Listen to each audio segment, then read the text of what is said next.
Campaign rolls on. Hillary in North Carolina, Trump in Florida, and they're going for the battleground states after the most watched presidential debate in history. 84 million saw it on TV, many more online. Unbelievable. Well, that's history, but they just acted like it kind of like it's past it. Let's get going. Another. Well, Trump acted like he didn't even rehearse. He acted like it wasn't a big deal. I hope somebody tells him next time, Donald, you've got to. But he, God bless him, he lives in an alternate universe. I heard, you know, he was talking in Florida. He said, well, I've got a whole bunch of polls that show I won. Well, the big polls show that you didn't win, but maybe the next time around, if he's rehearsed, he's got to spend time in debate prep. I don't care if you're the Super Bowl champs, if you're the Patriots, if you're the Eagles, if you're the Rams, whoever. You've got to train on the plays. And if you don't do it, you miss the signals. I was screaming at the television when they were talking about the economy and she was talking about clean energy. And I was like, talk about the coal miners. That's right. Talk about the jobs. And anyway, but you know, one thing Trump is doing well is he's getting the big crowds out. Huge. Well, anyhow, we'll see more about that later. Speaking of that, Trump and Clinton are traveling around the country. They're trying to win over the undecided voters who could determine the next president. Dale Hurd has the story. In the aftermath of the historic presidential debate, both candidates were visiting key battleground states. In North Carolina, Hillary Clinton acted like a candidate taking a victory lap. Did anybody see that debate last night? He made it very clear that he didn't prepare for that debate. Early scientific polls indicated Clinton was the winner, but Trump claimed victory too, citing online polls that went for him. Almost every single poll had us winning the debate against crooked Hillary Clinton, big league. But Trump also complained about a faulty microphone and unfair questions from the moderator, Lester Holt of NBC News. Some of his supporters on social media complained that he didn't go for the jugular against a scandal-plagued Clinton. I have a feeling that by the end of this evening, I'm going to be blamed for everything that's ever happened. Why not? Why not? Yeah, why not? Back on the campaign trail, both candidates were hitting each other hard on the economy, foreign policy, and their experience to be president. Clinton threw the first jabs, characterizing Trump as celebrating the housing crisis. What kind of person would want to root for 9 million families losing their homes? Trump fired back at a rally in Melbourne, Florida. She traveled all over the world, and you know what it got us? Nothing. But Trump got something from the debate, a lucrative bounce. He told supporters his campaign has raised nearly $18 million since the Monday night face-off against Clinton. It's still hard to say if the debate will help Clinton longer term in the polls, especially after more than a few days of mudslinging on the campaign trail. The scandal surrounding Clinton's emails still isn't over, and there are 2 more debates to go. With 6 weeks left till the election, there's still plenty of time for both candidates to win over undecided voters. Dale Hurd, CBN News. Well, thanks, Dale. A few years ago, I traveled to Israel, went to Tel Aviv, sat in the office of the then defense secretary, and it was interesting as we started talking about Israel. He said, I want to show you Ben-Gurion's favorite scriptures. And he had a lieutenant colonel come and show me a Bible with this scripture that Ben-Gurion had liked so much. And it was a wonderful time. Well, that gentleman's name was Shimon Peres. And we've lost now one of our most revered statesmen. He was not only Secretary of Defense at the time, but he went on to be Prime Minister and then a world statesman. John Jessup has that story. That's right, Pat. Shimon Peres died at the age of 93 after suffering a massive stroke 2 weeks ago. World leaders, including President Obama and former President Bill Clinton, along with Hillary Clinton, will attend his funeral Friday in Israel. Chris Mitchell has this look at the man whose life spanned the entire history of modern Israel. Born in Poland in 1923, Shimon Peres immigrated to Israel at 11 years old. And when Israel was reborn as a nation in 1948, Peres was there.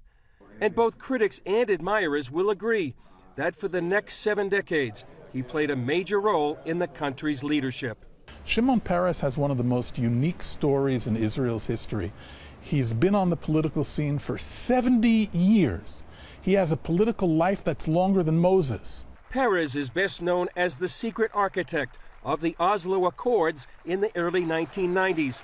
It began the peace process between Israel and the Palestinians, and he won a Nobel Peace Prize with Yasser Arafat for his efforts.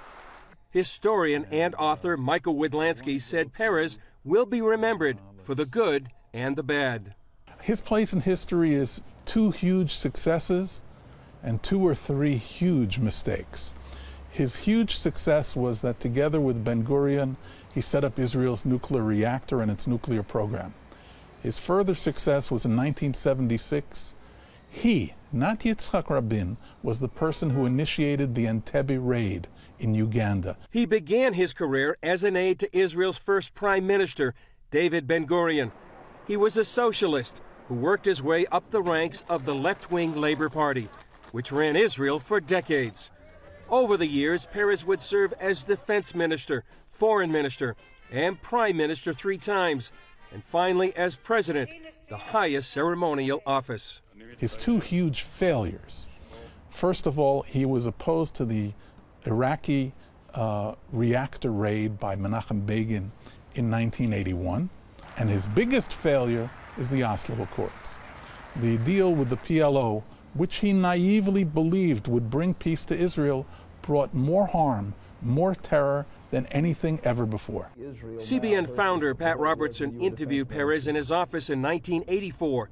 It seems some things haven't changed. The U.S. and Israel have reached a new strategic understanding. How would you enlarge on those initiatives? You know, everybody talks about American aid to Israel, but if you will compare what is the cost of the American presence in Europe or Japan or Korea, it's incomparable to what we are being given help. And on the other hand, to go together and try to bring peace to the area. Widlansky and others describe Peres as a man of tremendous optimism and drive. He did some great things for the state of Israel for which he should always be remembered positively. He tried hard, and he did it usually for the good of the state. One way or the other, all would admit that with Peres passing, it's the end of an era in Israel. Chris Mitchell, CBN News, Jerusalem. Thanks, Chris. Criminal investigators now say they have solid evidence that a Russian missile was used to bring down Malaysian Airlines Flight 17. The Boeing 777 crashed in July of 2014 over eastern Ukraine as it was flying from Amsterdam to Kuala Lumpur. All 298 people on board died. Investigators led by the Dutch say the missile was moved into Ukraine from Russia, although Russia has repeatedly denied pro-Moscow rebels in eastern Ukraine were responsible for the crash. Pat? You know, it's time we hold the Russians responsible. We have let them get away with all kinds of incursions. This is now, clear. The evidence is clear. Everybody suspected that's what happened, but now it's definite that they brought down a civilian airliner, and they've moved into the Crimea, taken over the Crimea. NATO has done little or nothing, and the United States has done little or nothing to bolster NATO. In that defense, I remember Hillary Clinton, that debate, Hillary Clinton was saying, oh, NATO is the oldest serving alliance in the world and so forth and so on. Well, the truth is NATO has not been stepping up against the Russians, and that's what NATO was all about. The North Atlantic Treaty Organization was to be a bulwark against the Soviets. And we're not doing that. But this is just one more example of how Putin has thumbed his nose at the Western world. John? Pat, in Syria, the battle for the city of Aleppo is heating up. With the ceasefire now in shambles, the Syrian government and its Russian allies are waging an all-out siege over the city. The last few hours have seen some of the most destructive bombing in the last 5 years. People are trapped and dozens are dead. Aleppo is Syria's largest city, and it was once a commercial center. Hospitals and underground shelters have been hit by indiscriminate airstrikes. The UN says those airstrikes may be a war crime. If government forces capture the rebel-held neighborhoods, it could prove to be a turning point in the war and a big win for the regime of Syrian President Bashar al-Assad. Pat, 5 years and counting. Well, you know, folks, you've got to understand the geopolitical ramifications of what's going on. You know, there was a candidate for president. They said, what are you going to do with Aleppo? Well, what's Aleppo? Well, yeah, sure. But the Syrians have in charge a group known as the Alawites. The Alawites are about 15% of the population, but they are the same Ba'ath party that Saddam Hussein was in Iraq. And that tiny minority has dominated Syria brutally. They went into Homa some years ago, killed 30,000 people who happened to be part of the Muslim Brotherhood because Bashar Assad's father thought that he was brutal. He wasn't going to let it happen. Now, sooner or later, that man's got to go. He is a butcher, and that country has lost hundreds and hundreds of thousands of dead, a couple million or so displaced. The Syrian refugees are all over the world now. The country was a creation of the Western powers. Iraq was a creation of Britain. Syria was a creation of France. And sooner or later, we've got to recognize that the Sunnis want one thing, the Shias want another, and the Alawites want something else. That country has got to be divided, and I think the Kurds need a big piece of it. The Kurds need an independent Kurdistan. In Iraq, the Sunnis need to have their own homeland, and the Shias need another. But they're fighting each other, and they're not going to come together. Oil and water does not mix. John? Pat, turning to health news, it's never too late and you're never too old to get moving to help you keep the ability to stay mobile as you get older. And it can be something as simple as going for walks, even if you've been a couch potato for a long time. Those are the findings from a new study of 1,600 people between the ages of 70 and 89 who were considered at high risk for disability.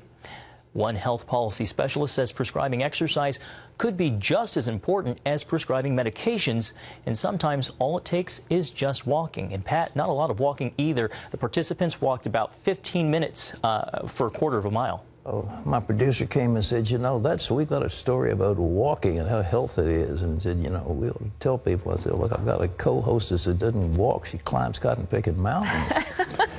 And you're going over to take on Mount Everest. I'll be on Mount Everest. I'm not going all the way to the top, but I'll go up to the base camp, and we're going to go actually about 1,000 feet above base camp. So we'll be up to about 18,500 feet. Somebody once said, are you crazy? I'm crazy.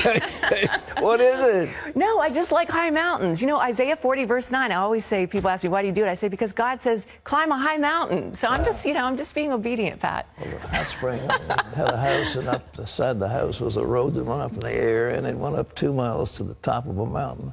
And it was an agony to get up that thing, but I did, and then it was 2 miles down to the airport, and then that's 4 miles, and then back was, whatever.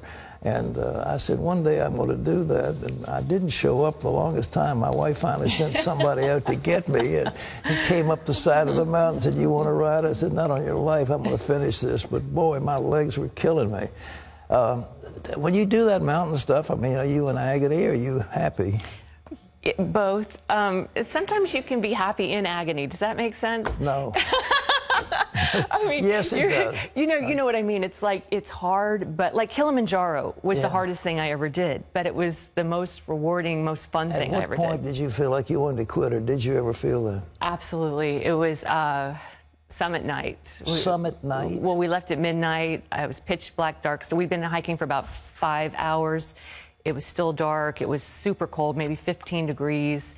And you're at around 18,000 feet elevation, so you don't have hardly any energy. And I started seeing people coming down the mountain with oxygen masks, and some looked pretty bad. Yeah. And I literally froze in my tracks and thought, do I want to do this? And my guide, I prayed, and I heard the Lord say, finish, but I needed something else. And my guide said, Wendy, this is the place most people turn back. and something just clicked. That it's like, no, we got to keep going. And I'm so glad I did, because an hour later, the sun came up. We were already at the first summit, and it was smooth sailing from there. Did you have supplemental oxygen? I did not. You didn't? No. How high was it? 18,000? We got up to 19,320, I think, is Your body Kilimanjaro. must have been screaming for oxygen.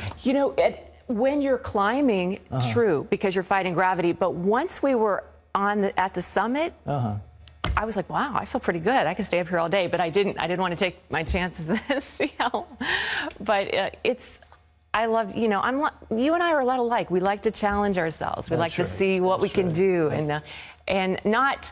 Somebody said, well, aren't you tempting God? And I said, no, I don't think so. I think God wants us to step out of the boat, and not just sit in the boat. I used to do it with heavy weights, but right now I don't do that anymore. But my exercise primarily is letting a horse do the work, and I sit there.